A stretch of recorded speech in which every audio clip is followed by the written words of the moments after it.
first ever factory outlet, Chandanagar, Mukunda Jewelers, opening soon. No making charges.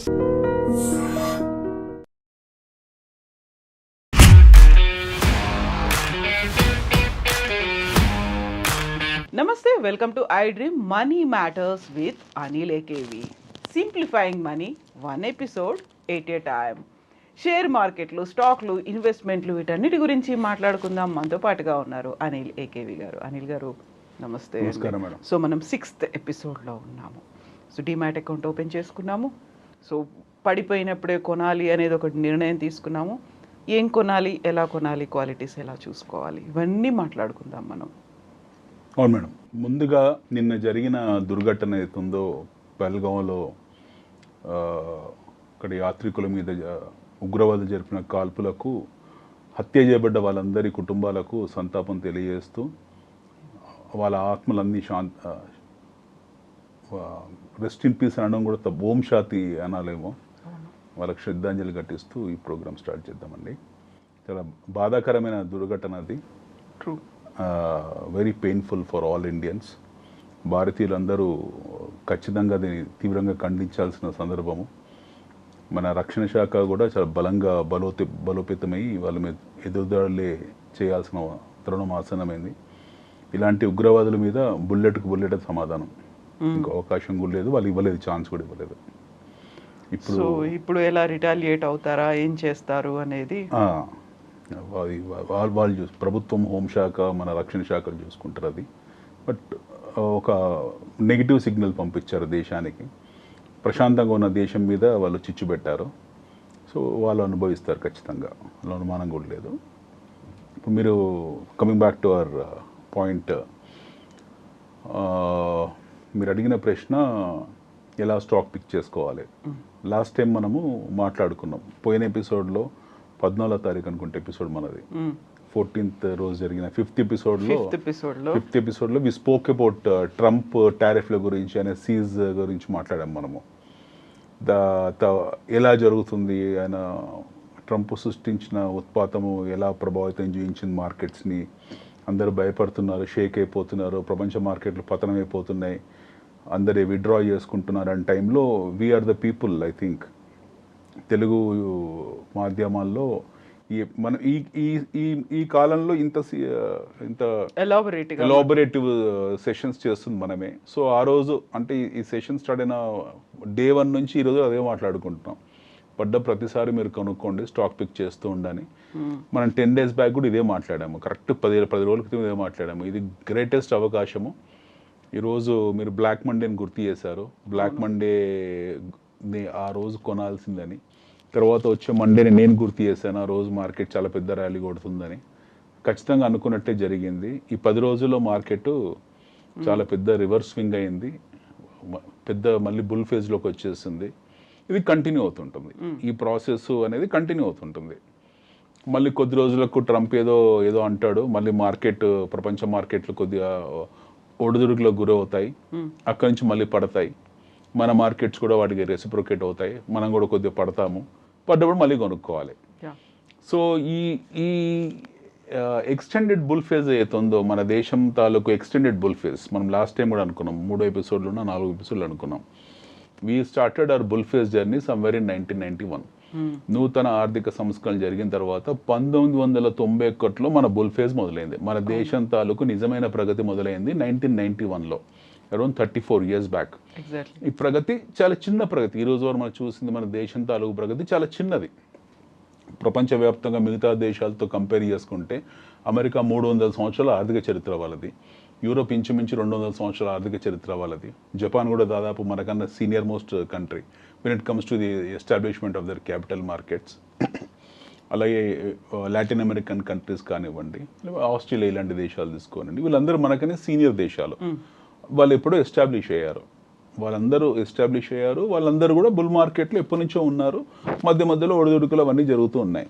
But when it comes to in specific of India, మన దేశాన్ని దృష్టిలో పెట్టుకుంటే మన bull phase start అనేది చాలా recent అనమాట. ఇది ఇన్ఫాన్సీ స్టేజ్లో ఉన్నాం మనం, శైశవ దశలో ఉన్నాము. We're just 34-35 years old bull market. So ఈ బుల్ మార్కెట్ అనేది ఇంకా ఫర్దర్ కంటిన్యూ అవ్వకుంటూ పోతూనే ఉంటుంది. ఎందుకు అన్న కారణం ఏంటంటే బేసికల్లీ మనం ఇంకా అభివృద్ధి చెందుతున్న దేశం అనే ట్యాగ్ లైన్లోనే ఉన్నాం. India is a developing country, India is a emerging market అనే ట్యాగ్ లైన్లోనే ఉన్నాం. మనం we have not graduated to the level of developed economy, developed market. So ఇంకా గ్రాడ్యుయేషన్ ప్రాసెస్ రాలేదు, ఇన్ఫాన్సీలోనే ఉన్నాం కాబట్టి, కిండర్ గార్డెన్లో ఉన్నాం కాబట్టి ఈ ప్రాసెస్ కంటిన్యూ అవ్వకుండా పోతుంది. ఇంతకాలం పడుతుంది ఆ స్టేజ్కి రావడానికి? మనకు ఆ స్టేజ్కి రావడానికి డెవలప్డ్ ఎకానమీగా పూర్తి స్థాయి డెవలప్డ్ ఎకానమీగా అని అనిపించుకోవడానికి ఇప్పుడు ఇదే ఉన్న ఈ స్పీడ్ ఏదైతుందో లాస్ట్ గత 10 సంవత్సరాలుగా ఏదైతే మనం స్పీడ్ చూస్తున్నామో, ఈ స్పీడ్ ఇదే స్థాయిలో కంటిన్యూ అయితే will take at least 15 to 20 years. Okay, ఇంకో 15 నుంచి 20 సంవత్సరాలు పడుతుంది మనకు కంప్లీట్ డెవలప్డ్ ఎకానమీ అనిపించుకోవడానికి. ఎందుకంటే డెవలప్డ్ ఎకానమీలో అత్యంత ముఖ్యమైన కాంపోనెంట్ వచ్చేసి పర్ క్యాపిటల్ ఇన్కమ్. మీరు అమెరికా తీసుకోండి, 60,000 పర్ క్యాపిటల్ ఇన్కమ్, అది $60,000 పర్ క్యాపిటల్ ఇన్కమ్. మన దేశం వచ్చి 2,500 ఇంకా టచ్ కాలేదు. వీఆర్ అరౌండ్ 2,300 2,400 పర్ క్యాపిటల్ ఇన్కమ్లో ఉన్నాం మనం. అందులో 5 trillion ఎకానమీని ఏం చేసుకొని ముందుకెళ్తున్నాం. మనం ఈ మధ్యలో రీచ్ అయ్యాం. ఈ 5 trillion ఎకానమీ అనే స్టేటస్ సాధించింది చాలా రీసెంట్గా. But year back we have come to that status 5 trillion economy అనేది ఇంచుమించు almost we are at fourth largest economy in the వరల్డ్లో, not 5th, 4th largest when it comes to GDP. But per capital ఇన్కమ్లో మనం చాలా ఎక్కడో చివరిలో ఉన్నాం. ఆఫ్రికాలో ఎన్నో దేశాలు కూడా మనకన్నా గొప్ప పర్ క్యాపిటల్ ఇన్కమ్లో ఉన్నాయి.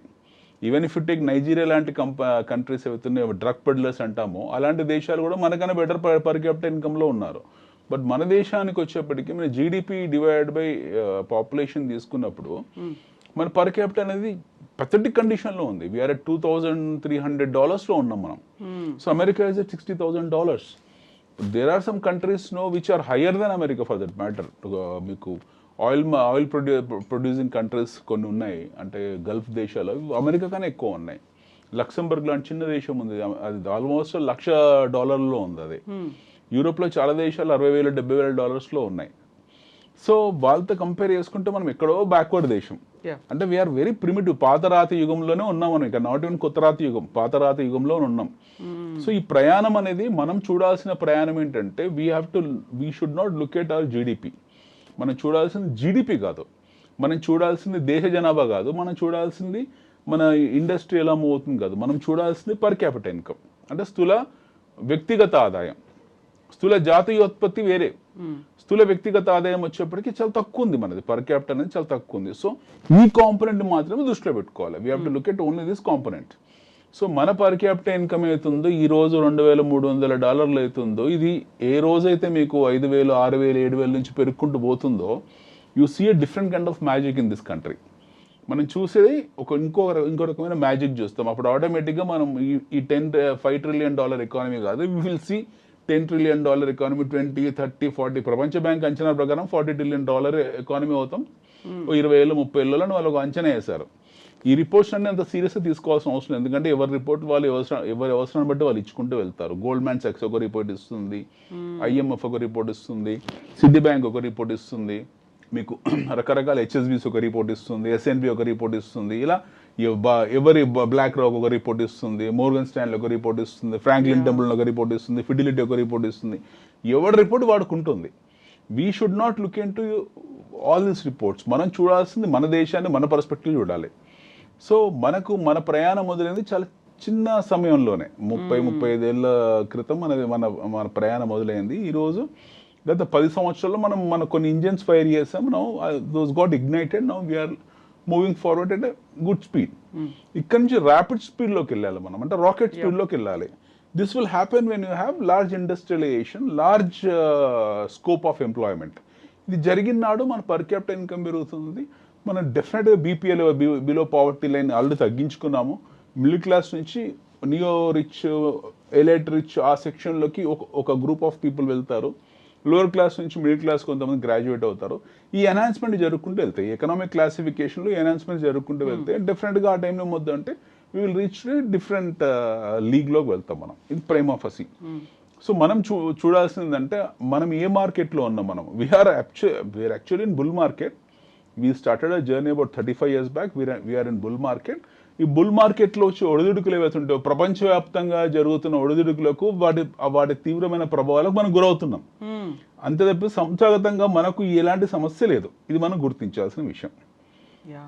సో అమెరికా రెసిషనరీ ఇష్యూస్ కానివ్వండి, లేకపోతే చైనా తీసుకున్న టారిఫ్ రిటాలియేషన్ కానివ్వండి, లేకపోతే ప్రపంచం వాళ్ళు కొట్టుకుచావనివ్వండి, లేకపోతే మీకు ఇక్కడ హమాస్ ఇజ్రాయెల్ యుద్ధం జరుగుతున్నవ్వండి, లేకపోతే మిడిల్ ఈస్ట్లో అవుతున్న గొడవలు కానివ్వండి, హౌతీలు అమెరికా చేస్తున్న దాడులు కానివ్వండి, అన్నిటికీ మనకు సంబంధం లేదు.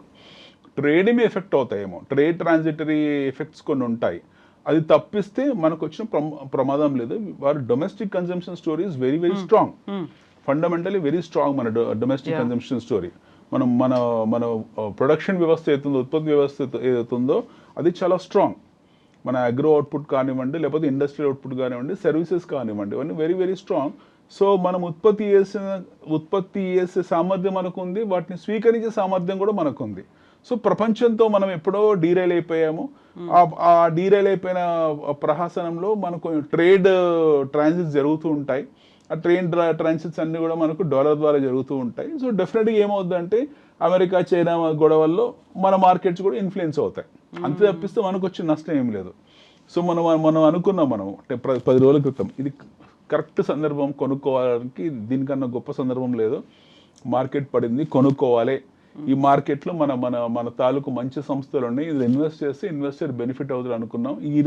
ఈ 10-15 రోజుల్లో మంచి మంచి కంపెనీస్, పడ్డ కంపెనీస్ అన్నీ కూడా మీకు 10 to 15%, 20%, కొన్ని 30% కూడా రికవరీ ర్యాలీ ఇచ్చాయి. ఓకే. సో ఈ ప్రహాసనం అనేది ఎప్పుడు జరుగుతూనే ఉంటుంది. మార్కెట్ పడుతుంది, మార్కెట్ పెరుగుతుంది. సో లాంగ్ టర్మ్ పర్స్పెక్టివ్ ఏంటంటే వీటిని ఎవరు దృష్టిలో పెట్టుకోకూడదు. ఇవన్నీ చాలా చిన్న ఈవెంట్స్, అవన్నీ చిన్నవి. ట్రంప్ ఉంటాడు, పోతాడు. ట్రంప్ 4 సంవత్సరాలు ఉంటాడు ట్రంప్. ఆయన తర్వాత ఇంకో కొత్త అధ్యక్షుడు వస్తాడు. ఖచ్చితంగా ట్రంప్ తాలూకు ప్రభావాలు ఆర్థిక వ్యవస్థల మీద ఉంటాయి, మానవ వ్యవస్థ మీద ఉంటుంది, మిగతా ప్రపంచం మీద ఉంటుంది, మిగతా దేశమే ఆ ప్రభావాలు ఉంటుంది. బట్ అంత మాత్రం మనకు వచ్చే నష్టం ఏం లేదు. ట్రంప్ వల్ల ఎక్కువ నష్టపోయేది చైనా, ట్రంప్ వల్ల ఎక్కువ నష్టపోయేది కెనడా, ట్రంప్ వల్ల ఎక్కువ నష్టపోయేది మీకు ఆయిల్ ప్రొడ్యూసింగ్ కంట్రీస్. వాళ్ళు నష్టపోతారు, మనకు వచ్చే నష్టం ఏమీ లేదు. ఎందుకంటే మనం ఉత్పత్తి సామర్థ్యం మనకుందో దాన్ని స్వీకరించే సామర్థ్యం కూడా మనకుంది. సో మనం ఎక్సెస్ ఇన్వెంటరీ తయారు చేసుకొని ఆ స్టాక్ని పైలప్ చేసుకొని కొనకపోతే ఎట్లా అనే చైనా లాంటి ఆందోళనకరమైన పరిస్థితులు మనం ఏమీ లేము. సో మనకు వచ్చిన ప్రాబ్లం ఏమీ లేదు. So when ever there is a calamity, whenever there is an economic calamity, whenever there is a bloodbath in the market, a smart investor in India should go put his hard-earned money and buy some good companies so that he'll get instant benefits. నేను కొనుక్కోవాలనుకుంటున్నాను, good companies అనేవి ఉన్నాయి, మంచి pick చేసుకోవాలి. ఎలా pick చేసుకోవాలి, దానికి ఉండేటువంటి qualities ఏంటి, నేను ఎలా డెసిషన్ అనేది ఒకటి తీసుకోవాలి. ఎస్, పడిపోయింది అనేది అర్థమవుతుంది, వార్తలన్నీ వస్తున్నాయి, ఆ టైంలోనే కొనుక్కోమని మీరు చెప్తున్నారు. కొనుక్కోవాలంటే నేను ఏం చూసుకోవాలి, ఎలాంటి క్వాలిటీస్ అనేవి ఉండాలి, బేసిక్ నాలెడ్జ్ ఉండాలి కదా ఆ టైంలో? There are 3 kind of investors in the market. ఒకరు ఫ్రెషర్, సపోజ్ మీరు ఫ్రెషర్. రెండో వ్యక్తి వచ్చేసి ఇన్ఫ్లుయెన్సర్, అంటే అతను 10 మందిని ఇన్ఫ్లుయెన్స్ చేయగలుగుతుంటాడు. అతను కొనుక్కోవడమే కాదు, 10 మందిని ఇన్ఫ్లుయెన్స్ చేస్తాడు. Just like you. నేను అది సెబీ నార్మ్స్ ప్రకారం ఎవరినెవరు ఇన్ఫ్లుయెన్స్ చేయకూడదు. I don't influence, I only encourage people to buy. I don't speak about individual stocks. నేను ఇండివిజువల్ స్టాక్స్ గురించి మాట్లాడను, ఇండస్ట్రీ గురించి మాట్లాడతాను, ఎకానమీ గురించి మాట్లాడతాను. అలా మాట్లాడే హక్కు నాకుంది, బాధ్యత కూడా నాకుంది.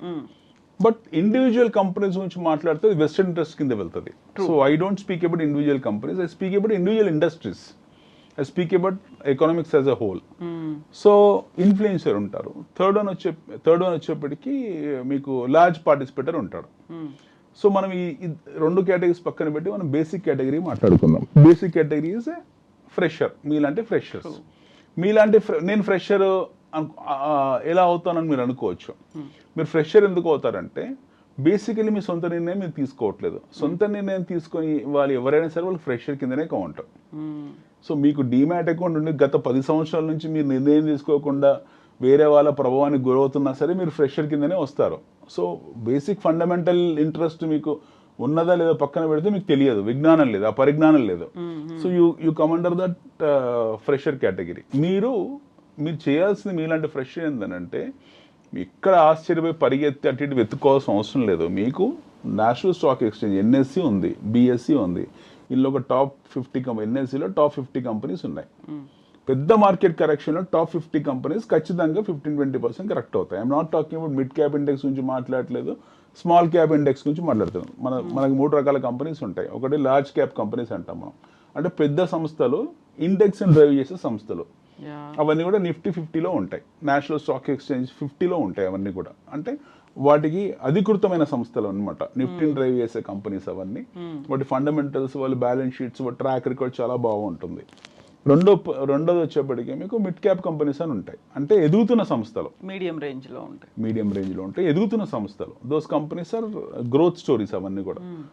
భవిష్యత్ భారతదేశం ఎలా ఉంటుందని చెప్పడానికి ఉండే సంస్థలు అన్నీ కూడా మీకు మిడ్ క్యాప్ కంపెనీస్లో ఉంటాయి. ఓకే, ఈ రోజు నా లార్జ్ క్యాప్ కంపెనీస్ అన్ని కూడా ఒకప్పుడు మిడ్ క్యాప్ కంపెనీసే. నెక్స్ట్ వచ్చేసి మీకు స్మాల్ క్యాప్ కంపెనీస్ అంటారు, స్మాల్ క్యాపిటలైజేషన్. అందులో కూడా మంచి మంచి కంపెనీస్ ఉన్నాయి స్మాల్ క్యాప్ కంపెనీస్లో. దాని తర్వాత వచ్చి మైక్రో క్యాప్ కంపెనీస్ అని ఉంటాయి. Will not talk about them. ఇట్లా కేటగిరైజేషన్ అయిపోయింది మార్కెట్ని, మనం క్లాసిఫై చేసి కేటగరైజేషన్ చేసాం. సో మీలాంటి ఫ్రెషర్స్ ఈ మిడ్ క్యాప్, స్మాల్ క్యాప్ ఇవన్నీ తీసి పక్కన పెట్టి మీకు నేషనల్ స్టాక్ ఎక్స్చేంజ్ అంటే మన సెబీ వాళ్ళు ఆమోదించిన 50 సంస్థలు ఏవైతే ఉన్నాయో అవి ఖచ్చితంగా మీకు లాస్ట్ ఇలాంటి మార్కెట్ క్రాష్లో 20-30% కరెక్టే ఉంటాయి. అందులో బ్యాంక్స్ ఉన్నాయి, ఆటోస్ ఉన్నాయి, హెల్త్ కేర్ ఉంది, ఫార్మా ఉంది, ఎన్నో రంగాలు ఉన్నాయి అందులో, మెటల్స్ ఉన్నాయి, ఎన్నో ఉన్నాయి. అలాంటి వాటిలో మీకు నచ్చిన బ్లైండ్ ఫోల్డెడ్గా గుడ్డిగా మీకు నచ్చిన 50 కంపెనీస్లో ఎక్కువ పడ్డే చూడండి. ఆ చార్ట్ ఉంటుంది కదా, చార్ట్ తీసుకొని లాస్ట్ ఈ 1 monthలోనో 2 monthsలోనో ఎక్కువ పడ్డే చూడండి, అందులో వెళ్ళి బ్లైండ్ ఫోల్డ్ ఇన్వెస్ట్ చేసుకోండి. Good companies, I don't name the companies, వాళ్ళ పేరు చెప్పట్లేదు, బట్ నేషనల్ స్టాక్ ఎక్స్చేంజ్ అంటున్నాను. నేషనల్ స్టాక్ ఎక్స్చేంజ్లోనే మంచి కంపెనీస్ చూడండి.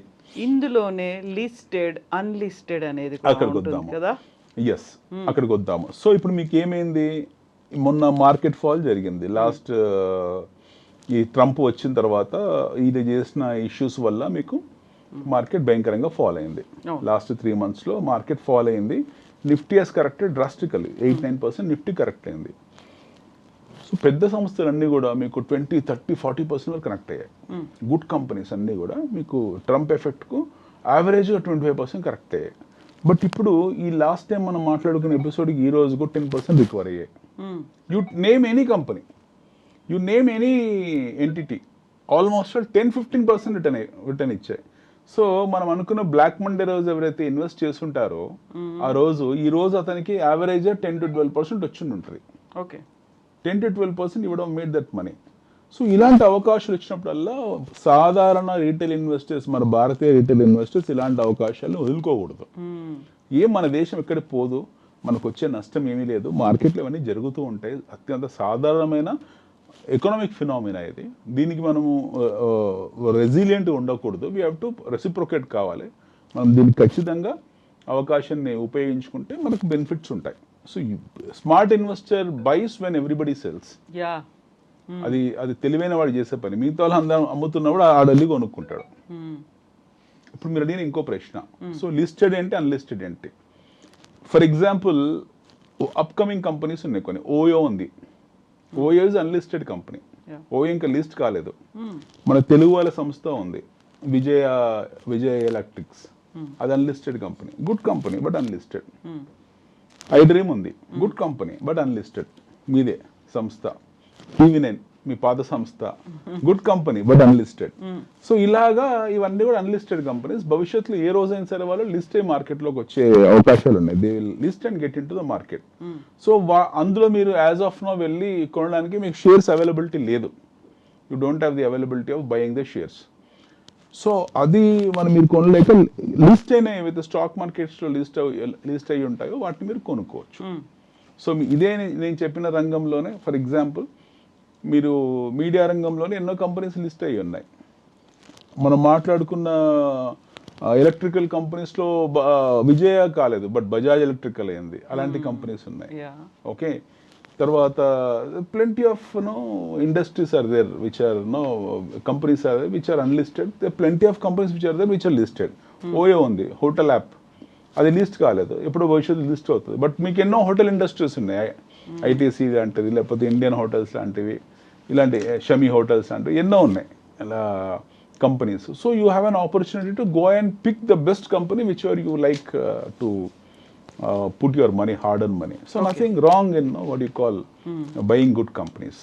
సో ఇప్పుడు మనం లిస్టెడ్ అన్లిస్టెడ్ ఇవన్నీ మాట్లాడుకున్నప్పుడు వెరీ రీసెంట్గా చూసినటువంటి ఇప్పుడు బ్లాక్ మండేలు ఇలాంటివన్నీ రెడ్ మండే అనేది కూడా అభివర్ణించారు కాబట్టి బై ఆన్ డిప్స్ అనే కాన్సెప్ట్ పడ్డప్పుడు ఇమ్మీడియట్గా కొనుక్కోండి అనేది పడ్డప్పుడు ఎలా ఐడెంటిఫై చేసుకోవాలంటారు? కొనుక్కోండి అంటాడు.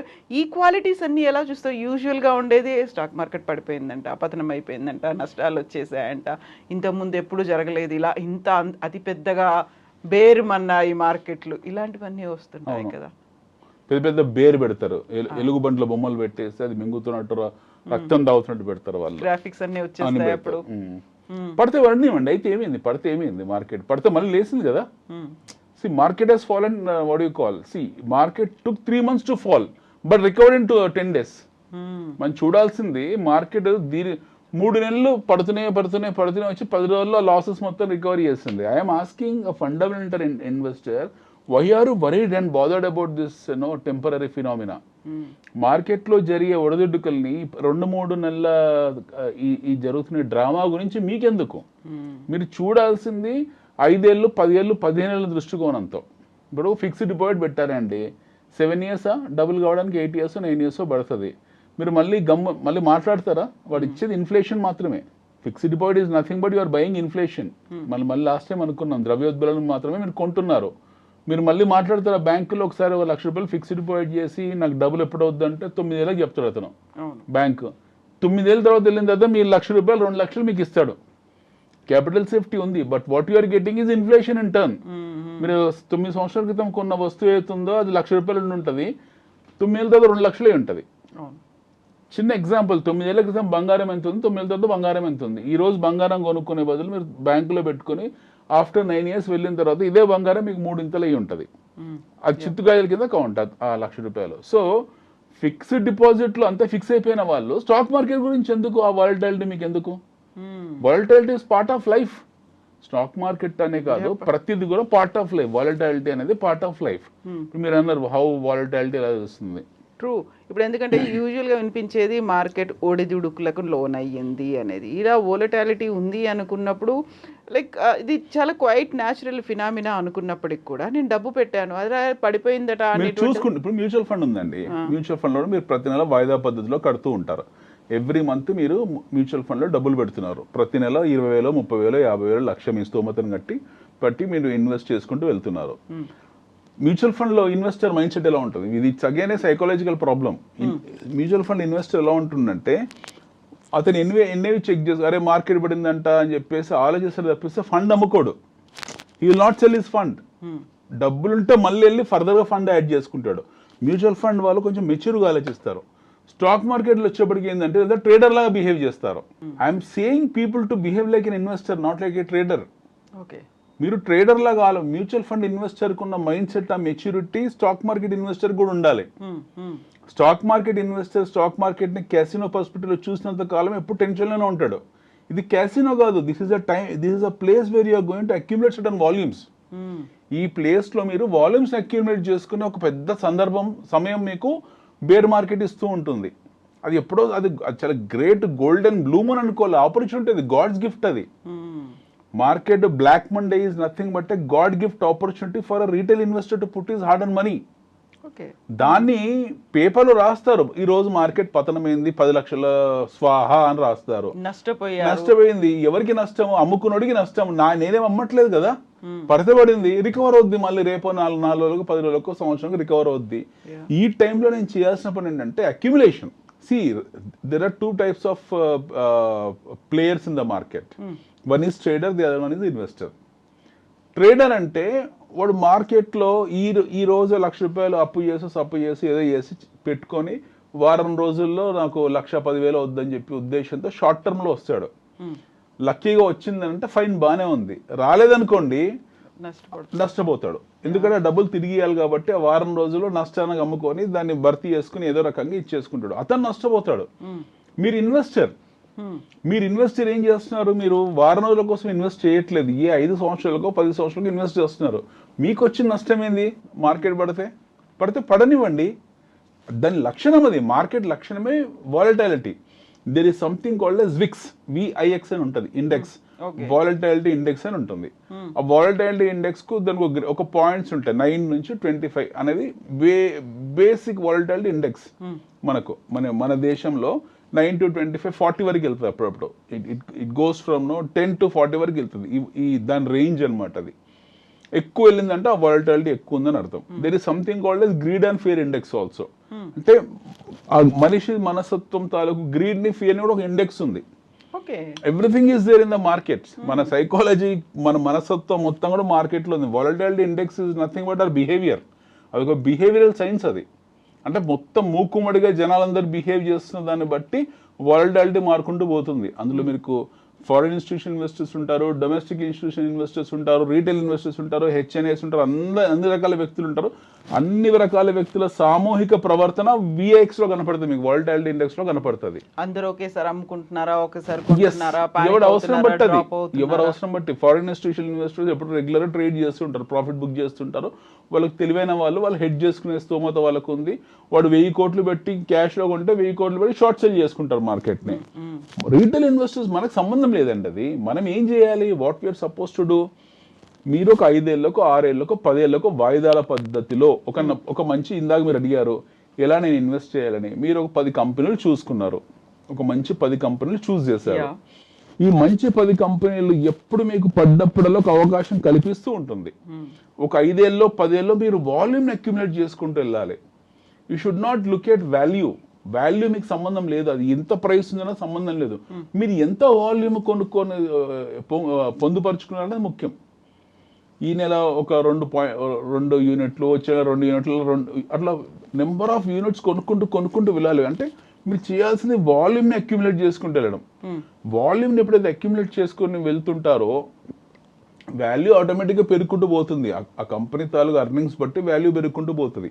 But fundamental thing for a long term investor who wanted to be in this market for next 5 years, 10 years, 15 years, he has to accumulate the volumes. ఈ వాల్యూమ్స్ ఎప్పుడు అక్యుములేట్ చేసుకుంటూ వెళ్తారో మీకు లాంగ్ టర్మ్ లో అన్ని values కింద మారినప్పుడు దాని ఎక్స్పోనెన్షియల్ రిటర్న్స్ అనేవి చాలా బ్రిలియంట్ గా ఉంటాయి. మీరు ఈ రోజు మొన్న ట్రంప్ వచ్చాడు, ఏదో ఆగాడు, మార్కెట్ పడింది, టారిఫ్ అన్నాడు, రిటాలియేషన్ అన్నాడు, చైనా రిటాలియేటెడ్ టారిఫ్ పెట్టింది, ఈ డ్రామా జరిగింది. మళ్ళీ మన మార్కెట్ వాటికి ఏం రియాక్ట్ అయింది. బట్ మళ్ళీ రివర్స్ అయ్యాం కదా, మళ్ళీ వీ స్టార్టెడ్ బౌన్స్ బ్యాక్ అయ్యాము. నౌ వీఆర్ రివర్స్ స్వింగ్ అన్నాము, వచ్చాము మనము. ఇక్కడ మార్కెట్స్ మూవ్ అవుతున్నాయి. మళ్ళీ కొద్ది రోజులకు మార్కెట్ కన్సల్టేట్ అవుతాయి. అక్కడ మళ్ళీ ఏదో ఇష్యూ వస్తుంది, రాగానే మళ్ళీ ఒక 3-4 వేల పాయింట్లు పడుతుంది. మళ్ళీ మనం ప్యానిక్ అవుతాం. మళ్ళీ ఒక బ్లాక్ మండే ఉంటుంది. ఈ బ్లాక్ మండేలు, రెడ్ మండేలు, ఎల్లో మండేలు అనేవి ఈ స్టాక్ మార్కెట్స్ ఉన్నంతకాలం ఉంటాయి. This is part of volatility. So you should not care about all this. మీరు వాటిని కేర్ చేయకూడదు. మనం ఈ సిరీస్ స్టార్ట్ చేసిన 2 నెలల క్రితం మార్కెట్లో భయానకమైన వాతావరణం ఉంది. ప్రపంచవ్యాప్తంగా ఆర్థిక మాంద్యం వస్తుంది, రెసిషన్స్ వస్తాయి, మన దేశం కూడా చాలా తీవ్రమైన ఇబ్బందులు పడుతుంది, మనం కూడా చాలా ఇబ్బందుల్లోకి వెళ్తాము, మన దగ్గర చాయిస్ లేదు అన్న స్థాయిలో ఉన్నప్పుడు మనం మాట్లాడుకున్నాం, this is a golden opportunity to go and put your money in to this market. And we're the people who spoke about that. And today people who has listen to us, who has put their hard and money as reaping their benefits just like anything, made killing money. So వాళ్ళని దృష్టిలో పెట్టుకొని మాట్లాడుతున్నాం. Traders absolutely none of a business. Traders గురించి కాదు, traders are out of our eyesight. Traders గురించి మనం మాట్లాడట్లేదు. We're talking about a investor who wanted to create wealth for his people, want to create a fortune for his pedigree. వాళ్ళని దృష్టిలో పెట్టుకొని మాట్లాడుతున్నాం తప్పిస్తే ఈ స్మాల్ పెనీ ట్రేడర్స్ గురించి కాదు. ఈ ట్రేడర్స్ వస్తుంటారు, పోతూ ఉంటారు, వాడికి అదృష్టం కలిసి వస్తే ఈ ట్రేడర్స్ ఇప్పుడు 99.9% డబుల్ పోగొట్టుకుంటారు ట్రేడర్స్ అనే వాళ్ళు. So we're not talking about them, they are out of our mind and out of our sight. So our focus is about the investors who wanted to remain invested for at least for one long generation, who wanted to create a fortune for his next generation. వాళ్ళని దృష్టిలో పెట్టుకుంటే golden opportunity, ఈ పడ్డప్పుడల్లా కొనుక్కోవడం అనేది golden opportunity.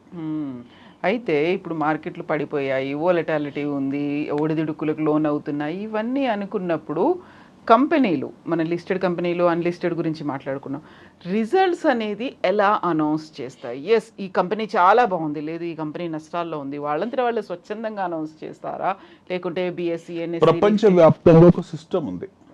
ఒక సంవత్సరాన్ని మనం 4 రకాలు విభజిస్తాం. There are 4 quarters.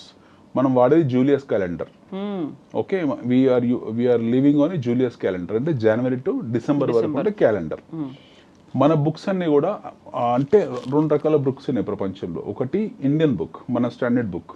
మన బడ్జెట్ మొదలయ్యేది అంటే మన బుక్ స్టార్ట్ అయ్యేది April 1st నుంచి. అవును, ఫస్ట్ క్వార్టర్ అయిపోయిన తర్వాత సెకండ్ క్వార్టర్ నుంచి. But whereas other countries have from January to December. So మన బుక్స్ వచ్చేసి ఏంటంటే we start from April, May, June, AMJ అంటాం. ఇది ఒక క్వార్టర్, ఇది first quarter. July, August, September JAS, ఇది second quarter. October, November, December OND, this is third quarter. January, February, March JFM, ఇది fourth quarter. ఇట్లా మనం 4 క్వార్టర్స్ డివైడ్ చేసాం. So listed companies ఏం చేస్తాయి అంటే there are 2 regulators in India. One happen to be SEBI, security exchanges board of India, అదొక basic regulator. రెండోది ministry of finance, so commerce ministry కూడా, అందులో జిఎస్టీ ఇవన్నీ వస్తాయి. ఈ 2 ప్రధానమైన రెగ్యులేటర్స్ మనకు.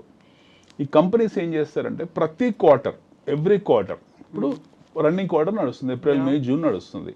ఈ క్వార్టర్లో వాళ్ళ పర్ఫార్మెన్స్ తాలూకు, వాళ్ళ అర్నింగ్స్ ఏవైతే ఉన్నాయో, వాళ్ళ ఎక్స్పెండిచర్స్ ఏవైతే ఉన్నాయో, వాళ్ళ బ్యాలెన్స్ షీట్స్ ఎలా ఉన్నాయి, వాళ్ళ ఆర్డర్ బుక్ ఎలా ఉంది, వాళ్ళ మిగులు ఎంత ఉంది, వాళ్ళ ఖర్చు ఎంత ఉంది, మొత్తం కంప్లీట్ లెక్క పద్దు, చిట్టా పద్దు మొత్తం కూడా తీసుకెళ్ళి వాళ్ళు సబ్మిట్ చేస్తారు.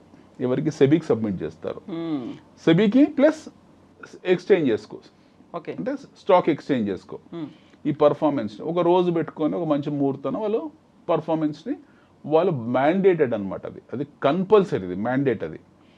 సో అది ప్రజల ముందు పెడతారు తీసుకొచ్చి, బాబు మాది ఈ క్వార్టర్ ఇలా పర్ఫార్మెన్స్ ఉంది, పోయిన సంవత్సరం ఇదే క్వార్టర్కి ఇలా పర్ఫామ్ చేసాము, ఈ సంవత్సరం ఈ క్వార్టర్కి ఇలా పర్ఫామ్ చేసాం, లాస్ట్ క్వార్టర్ ఇలా ఉంది, ఈ క్వార్టర్ ఇలా ఉంది, మా ఫోర్కాస్ట్ ఇలా ఉంది, మా ఆర్డర్ బుక్ ఇలా ఉంది, మా ఆర్డర్ విన్నింగ్ ఇలా ఉంది అని వాళ్ళు కంప్లీట్ వాళ్ళ తాలూకు ఆ త్రైమాసిక ఫలితాలు, క్వార్టర్ ఫలితాలు వాళ్ళ టీవీలో వచ్చి చెప్తారు.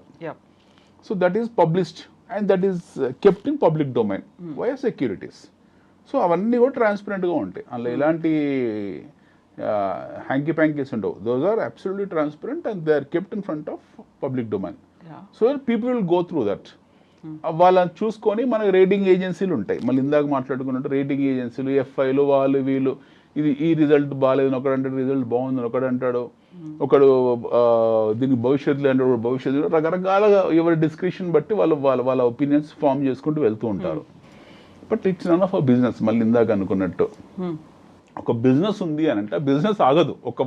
ఒక త్రైమాసికంతోనో లేకపోతే ఒక హాఫ్ ఇయర్లీతోనో 1 yearలతో బిజినెస్ ఆగదు. అది బిజినెస్ అనేది లాంగ్ స్టాండింగ్ ప్రాసెస్. అది ఒక 10 ఏళ్ళు 15 ఏళ్ల కాలంలో వాడికి 2 క్వార్టర్లు బాగాలేకపోవచ్చు, 2 క్వార్టర్లు బాగుండొచ్చు, but that will continue to happen. So డబ్బు లేకపోతే పబ్లిక్ ఫండ్ రైజ్ చేస్తాడు, లేకపోతే మళ్ళీ ఫర్దర్గా ఈక్విటీ డైల్యూషన్ చేస్తారు వాళ్ళు, లేకపోతే కాల్ మనీ తెచ్చుకుంటారు, అప్పులు తెచ్చుకుంటారు, బ్యాంకులు తెచ్చుకుంటారు, ఏవో 1,00,000 మెథడ్స్ ఉంటాయి. They will continue their business, they will not become bankrupt and run away just like that.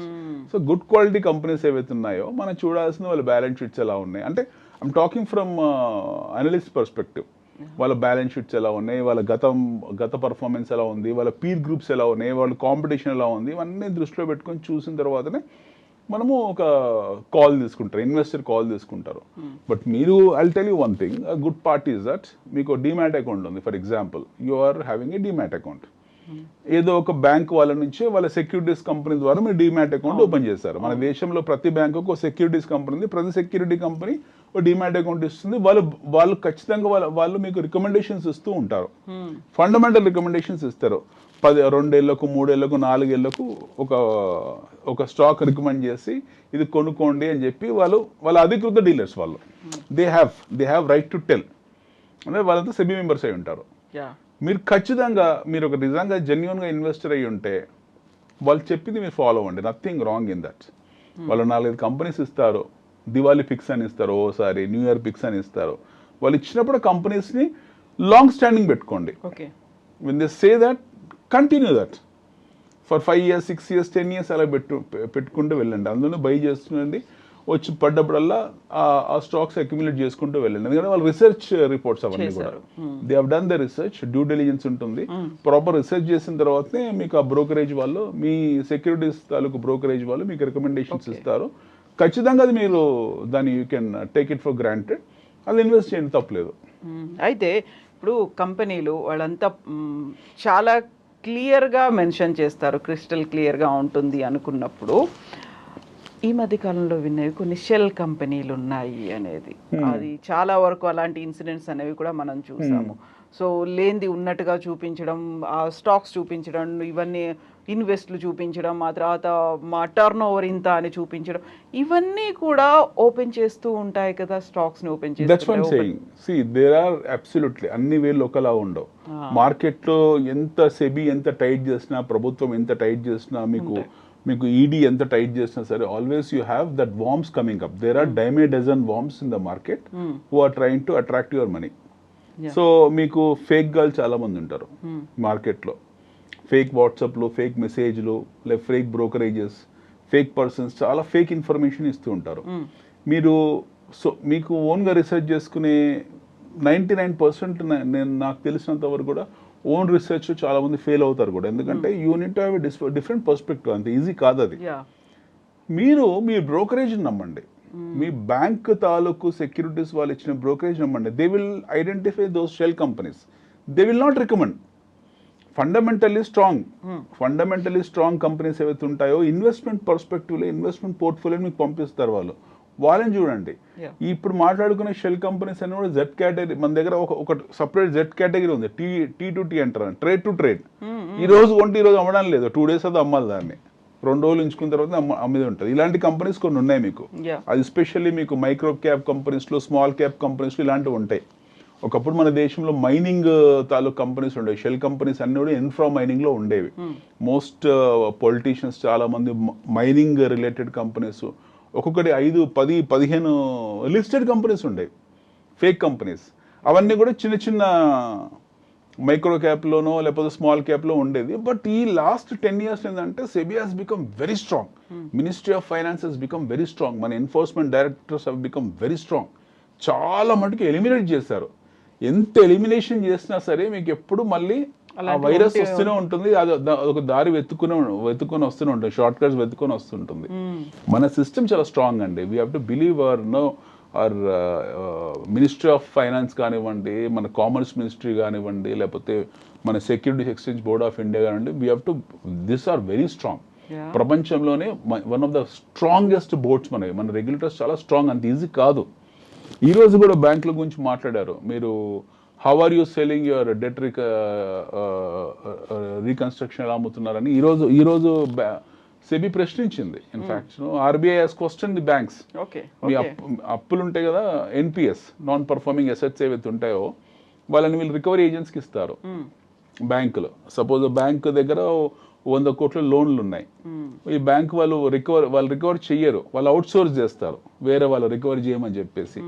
ఎలా అవుట్ సోర్స్ చేస్తారు? వాడికి మొండి బకాయిలు వసూలు చేస్తే 50%, 60% కమిషన్స్ ఇస్తా అని వాళ్ళకు అవుట్ సోర్స్ చేస్తారు. సో ఈరోజు ఆర్బీఐ అడిగింది, మీరు ఏ బేసిస్ మీద వాళ్ళకు అవుట్ సోర్స్ చేస్తున్నారు, ఎందుకంత అంతంత కమిషన్స్ ఇస్తున్నారు మీరు? మొండి బకాయిలు అయితే కావచ్చు, అది మీరు సొంతంగా వసూలు చేసుకోవాలి కదా, అలా ఎక్కువ కమిషన్లు ఇవ్వడం వల్ల మీ ఉద్దేశం ఏంటి, ఇందులో మీ పాత్ర ఏంటి అని చెప్పి వాళ్ళు ఈ రోజే ఇందాకనే అరౌండ్ 2 o'clock ఇది జరిగింది. సో వాళ్ళు they have questioned all the banks, మీరు ఎందుకు ఇలా చేస్తున్నారని. ఈరోజు బ్యాంక్ షేర్లు అన్ని పడిపోయి ఉన్నాయి, ఎందుకంటే సెబీ క్వశ్చన్, ఆర్బీఐ క్వశ్చన్ చేస్తుంది కదా వీళ్ళని. క్రెడిబిలిటీ అనేది ఎంత ఉంది అనేది వస్తుంది. మీ దగ్గర 100 కోట్లు ఎన్పిఎస్ ఉన్నాయి, నాన్ పర్ఫార్మింగ్ అసెట్స్ ఉన్నాయి, మీరు వసూలు చేయట్లేదు, మీరు అవుట్ సోర్స్ చేశారు. ఇప్పుడు మీకు చాలా మంది బ్యాంకులు ఇప్పుడు క్రెడిట్ కార్డు, డెబిట్ కార్డు వాళ్ళు ఎవరైతే ఉంటారో మొండి బకాయిల కోసం వాళ్ళు ఫోన్ చేయరు, వాళ్ళు ఎవరికి ఇస్తే వాళ్ళ బ్యాంక్ పేరు చెప్పుకొని ఫోన్ చేస్తారు రికవరీ ఏజెంట్లు. మీరు రికవరీ ఏజెంట్లు మొండి బకాయిలు అని చెప్పేసి రికవరీ ఏజెంట్లకు ఇచ్చినప్పుడు వాళ్ళు 50%, 60%, 70% కమిషన్స్ ఎలా ఇస్తున్నారు? On what basis and what criteria you are giving such a huge amounts commissions to them? ఇంకెవరికో 70% మీరు ఎందుకు వసూలు చేసుకోవట్లేదు, మీరు ఎందుకు అవుట్ సోర్స్ చేస్తారు, మీకున్న ఇంట్రెస్ట్ ఏంటి, మీకున్న వెస్టెడ్ ఇంట్రెస్ట్ ఏంటి అని చెప్పి ఈరోజు ఆర్బీఐ క్వశ్చన్ చేస్తుంది. ఈరోజు అన్ని బ్యాంక్స్ అని కింద పడిపోయి ఉన్నాయి, ఎందుకంటే వీళ్ళు వెళ్ళి రేపు పొద్దు నుంచి వసూలు చేసుకోవాలి. సో ఇలా ఉంటుంది మన సిస్టమ్. అంటే ఎక్కడ అవకాశం దొరికినా సరే టైట్ చేసుకుంటూ వెళ్తారు మన రెగ్యులేటర్స్ ఎవరైతే ఉన్నారో. whenever they get the chance they tight and regulate it. So మనము ఇందులో భయపడాల్సిన అవసరం లేదు, మన సిస్టమ్ చాలా స్ట్రాంగ్ ఉంది. బట్ స్టిల్ మీకు ఆపర్చునిటీ ఆఫ్ యాక్సిడెంట్స్ ఉంటాయి, ఓకే, ఇన్సిడెంట్స్ ఎక్కువ జరుగుతూ ఉంటాయి. There is always an opportunity to get hit. ఎప్పుడు ఒక అవకాశం ఉంటుంది మనకు పోయి యాక్సిడెంట్ చేసుకోవడానికి. అప్పుడు అందులో మనం ఎలా కేర్ఫుల్ ఉండాలంటే, మనం అలర్ట్ కేర్ఫుల్ అంటే మనం ఇప్పుడు ఎవడో ఫ్రెండ్ చెప్పాడు, బొంబాయి ఫ్రెండ్ ఫోన్ చేసి చెప్పాడు, అరే పలానా షేర్ కొనుక్కుంటే మీకు ఇంత పెరుగుతుందంట అంత పెరుగుతుందంట అని. అది పెరగవచ్చు పెరగకపోవచ్చు, కొన్ని సందర్భాల్లో క్లిక్ కూడా అవుతాయి. వాళ్ళకి ఏది ఇన్సైడర్ ఇన్ఫర్మేషన్ ఉండి వాళ్ళు చెప్తారు. ప్రతిసారి జరగా రూల్ ఏం లేదు. వర్డ్ ఆఫ్ మౌత్ మీద ఫేక్ కంపెనీస్ కొనకూడదు. Your money, you should not speculate with your money. Word of mouth మీద పిచ్చి వాట్సాప్లు వచ్చే వాట్సాప్లు లేకపోతే మీకు వచ్చే మెయిల్స్, వీటిని మీరు ఎప్పటికప్పుడు విజిలెంట్గా ఉండాలి, కేర్ఫుల్గా ఉండాలి. అందుకే బెటర్ థింగ్ ఈస్, ఇందాక మీరు చెప్పింది, మీ బ్యాంక్ మీకుండే డిమాట్ అకౌంట్ ఎక్కడుంది? ఒక సెక్యూరిటీస్లో ఉంది. మీ బ్యాంక్ వాళ్ళకు సెక్యూరిటీస్ కంపెనీ ఉంటుంది, వాళ్ళు డిమాట్ అకౌంట్ మీకు ఓపెన్ చేసి ఇచ్చారు. వాళ్ళు మీకు రీసెర్చ్ రిపోర్ట్ ఇస్తారు ఎప్పటికప్పుడు. They will give some research report, ఈ పలానా కంపెనీ ఇలా పర్ఫామ్ చేస్తుంది, మీరు ఇలా కొనుక్కోవచ్చు అని వాళ్ళకు as a said they are authorized to give that report. వాళ్ళ డిస్క్రిప్షన్ మీద వాళ్ళు రిపోర్ట్ ఇస్తారు మీకు. వాళ్ళన్నీ మంచి కంపెనీస్ గురించే మాట్లాడతారు. వాళ్ళ ఫెయిల్యూర్ అనేది, వాళ్ళ ఎర్రర్ అనేది చాలా తక్కువ percentage. Very rarely they get failed. ఎందుకంటే బ్యూటిఫుల్ రీసెర్చ్ ఉంటుంది వాళ్ళది, డ్యూ డిలిజెన్స్ ఉంటుంది. They do lot of brain storming sessions. వాళ్ళ అనలిటికల్ వింగ్ ఉంటుంది. వాళ్ళు చాలా పగడబందిగా పనిచేసిన తర్వాత ఒక రీసెర్చ్ రిపోర్ట్ తయారు చేస్తారు. ఆ రీసెర్చ్ రిపోర్ట్ తయారు చేసి మీకు సబ్మిట్ చేస్తారు. మీకు క్వార్టర్లీ లేకపోతే మంత్లీ లేకపోతే వాళ్ళు మీకు రిపోర్ట్ రీసెర్చ్ రిపోర్ట్ పంపిస్తుంటారు మీకు. వాళ్ళు ఆ రిపోర్ట్ వీటిని ఫాలో అయిపోండి. ఎవరు ఏం చెప్పాల్సిన అవసరం లేదు. మీ బ్రోకరేజ్ ఎవరైతే ఉన్నారో వాళ్ళే చెప్తారు. దివాళీ పిక్స్ అనో, న్యూ ఇయర్ పిక్స్ అనో, మంత్లీ పిక్స్ అనో ఏవో ఇస్తారు వాళ్ళు. So you should not worry about others recommendations. Authenticity ఉందా లేదా అని ఆలోచించాలి. మీరు అవసరం లేదు. ఇంకా టీవీలో వచ్చి చెప్పేవాళ్ళు, అనలిస్టులు కానివ్వండి, లేకపోతే నాలాగా వాగే వాళ్ళు కానివ్వండి, none of you business. Any which ways I'm not talking about stocks, I'm talking about industry and economics. But మీరు చూడాల్సింది, మీ బ్రోకరేజ్ ఎవరుతున్నారో they give beautiful information to you. మీరు అది ఫాలో కండి, ఎందుకంటే they are authorised. Influencer follow కాకండి. Influencer can be anybody. So don't follow the influencer. Influencers అంటే ఎవరంటే మీ ఫ్రెండ్స్ కావచ్చు, లేకపోతే బయట వాళ్ళు కావచ్చు, వాట్సాప్ మెసేజెస్ ఇచ్చేవాళ్ళు కావచ్చు, 10 మందిలో కూర్చున్నప్పుడు చెప్పేవాళ్ళు కావచ్చు. You have to discuss about the performance of the companies. You have to discuss about the economics of the nation. You can discuss about so many other things. You can also talk about what do you call recommendations, but decision making is yours, and you have to be very due diligent when you take a call. So me brokerage ఇచ్చే research reports ఏవైతే ఉంటాయి అవి చాలా బాగుంటాయి, due డిలిజెంట్గా ఉంటాయి. అవి follow అవ్వండి. మీ hit rate ఎప్పుడు బాగుంటుంది లాంగ్ టర్మ్లో. సో ఇప్పుడు very very very hot topic ఏంటంటే గోల్డ్కి సంబంధించి, ఈక్విటీ షేర్లో, గోల్డ్లో, ఇన్వెస్ట్మెంట్లో, ఇవన్నిటి గురించి కూడా మనం మాట్లాడుకోవాలి. కాబట్టి we will talk this in the next episode. Exclusive of gold గురించి 2 రకాల వాదనలు జరుగుతున్నాయండి. లాస్ట్ 100 years గోల్డ్ చరిత్ర, మీరు బులియన్ చరిత్ర వేసుకుంటే, గోల్డ్ చరిత్ర వేసుకుంటే, gold does an vertical rise 100 years chart basis మీద. One section of people, especially the hedge fund managers, ప్రపంచంలో ఉన్న top 50 hedge fund managers and top 50 commodity traders ఎవరైతే ఉన్నారో, one section of people talking that gold will hit around $6,000 to $6,200 ఇన్ next 6 to 7 years. 2032కు $6,000 అవుతుంది అని ఒక section అంటుంది. ఇంకో సెక్షన్ 8,000 అవుతుంది అంటుంది. ఎవరిని తీసుకున్నా సరే ఇక్కడ నుండి మీకు పీకే ఉంటుంది. ఇంకా అంటే gold will be gold price is a function of so many other factors. Gold మనం దివాళీ రోజు మనం కొంటున్నాం కాబట్టి బంగారం ధరలు పెరుగు. ప్రపంచం వ్యాప్తంగా గోల్డ్ కన్సంప్షన్ లో మనది చాలా మినిమల్.